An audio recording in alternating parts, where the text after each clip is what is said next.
everyone, it's Mackenzie here with thehenhouse.com. Today I'm sharing with you a quick spring cleaning tip that has helped me instill a sense of initiative with my children on how to keep up not only with their chore charts, but to take the accountability off of me as the parent and onto my children and have it between my child and their chore chart. This is something that I've learned several years ago, but haven't been able to fully implement because I didn't have readers at that age when I learned about this quick cleaning tip. But it's April, so that means spring is here and it's spring cleaning time. I'm sure at some point you are going to try to tackle some sort of spring cleaning project, and so it has made me think of what new chores I need to instill on my kids and some new habits that we need to form as we enter into the spring. So I wanted to share this with you. It's only a 5-minute video clip here, so if I can have 5 minutes of your time, this will be a life-changing tip that will help you instill your chore chart onto your children in a way that takes the accountability off of you and puts it on them and their chore chart and helps instill initiative. And when it comes to chore charts, you want your kids to know that they are contributing parts of the family, right? Everyone has a job to do, and as a family, we work together that much better when we are in unity and we have clear directions, and your children can feel like they have ownership when it comes to being a contributing part of the home. Now, we have chosen, after many different types of chore chart systems out there, chosen to go with Accountable Kids. We really love Accountable Kids, and we also really like Doorposts. Those are two programs that we have used with our kids extensively. We don't use all the bits and pieces in every bit that goes with the program, but for the bones of the program, we love it. We love the wording. We love how the language is translated from their program onto our kids, and it's super user-friendly on the parent. I will have to do another video review just for that. So it's not about chore chart systems today, but this is about a quick spring cleaning tip that you can incorporate into any chore chart system as your children are contributing parts of their household.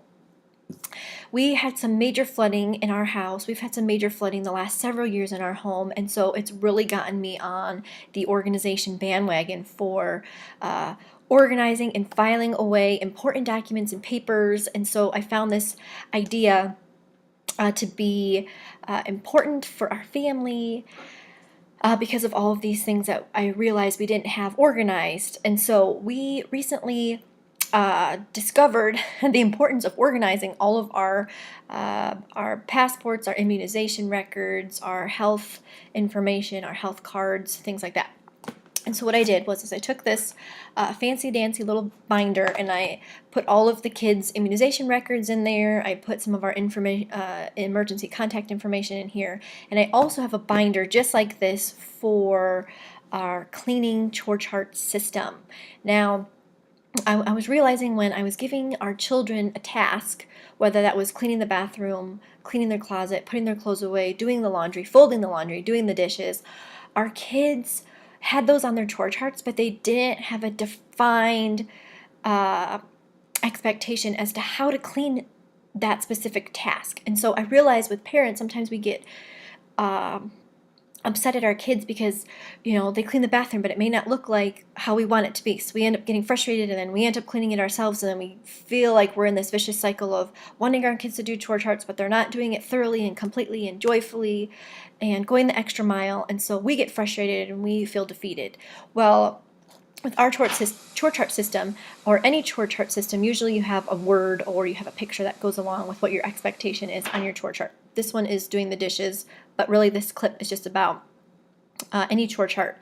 Specifically, I'm using the bathroom as an example, but we have this on here as a quick example because I didn't have the bathroom on. But it says dishes. It doesn't say anything about dishes. They just have a picture. It doesn't say put the dishes away. It doesn't say do the dishes. It doesn't tell us anything else except it's something to do with dishes. So I realized I needed to define terms. Kids need to know how to clean the bathroom. If you just go tell them to clean the bathroom, they're not going to know what the expectation is, and your expectations may be a lot different than theirs, and we need to set real expectations and clear expectations so our kids know how to do it cheerfully. They know how to go the extra mile. They know how to do it with a cheerful spirit, obediently, without getting frustrated, and for them to see that they can take ownership and be a part of the family and recognize that they are important parts of the family. So we recognized that we needed to define terms. So this quick tip is for kids that probably are at a reading level that know how to follow instructions through reading. What I did is each chore that I realized that didn't have a defined definition as to how to clean it, I made a piece of paper with directions and put it in those clear transparency sheets that can go in a binder, and I defined what the chore was. So if they were, for example, folding the laundry or doing the laundry, I wrote out specific instructions as to how to do the laundry or how to fold your laundry, so they didn't have any questions as to how to do this task. Now, this did a couple of things. It helped them feel like they did it thoroughly. It helped them take ownership. It helped them do it independently. And it took the accountability off of me and them, and it put it between them and their chore chart. And it helped them to know the terms, and it helped us get along a lot better. Because everybody knew what was expected of them. And so if we have a child who is cleaning the bathroom and she doesn't remember what she has to do, then I don't need to run in there and explain all the steps or everything that needs to be done or where the supplies are. She will have everything noted in this list, and you can make up the list however you want. You can make a step-by-step list, detailing it. Step 1, remove everything off the counter. Or step 1, unfold all of your clothes or turn all of your clothes inside out, or check all the pockets before putting your things in the wash machine. However you want to make the steps, make them clear, and then go through it with all of your kids. Have them all standing there, or the kids that are old enough to do it, because littler kids may have simpler instructions, or they might just have a picture, or they might just be helping you or one of them learn how to do it. So before you write your directions, you need to figure out what the directions are, know them yourself, know that you're doing it yourself, because you are modeling this behavior to your kids, right? If you can't make the bed, then you can't expect your kids to make the bed. And you need to walk them through the directions. Everyone can see how you do it. So you're going to have to show them how you want the mirror washed, how you want the counter cleaned off, that you want the garbage is done, and you have to go do that. And you do it together the first time. And it might take a couple times. But if you have the instructions written down and you've shown them visually how to do it, then they should become willing bodies to do this task. However you want to say it. They should be able to do this on their own without having to interrupt you all the time on how thorough they are, what the expectations are. Did I do this right? I need help doing this. Where does this go? You have it all written down. So whatever your chore chart is, I just encourage you to find a way to define the terms and to type it out, write it out, and put it somewhere so your kids can go find it. And if they have questions, you can either have it in the cabinet or put it in a binder.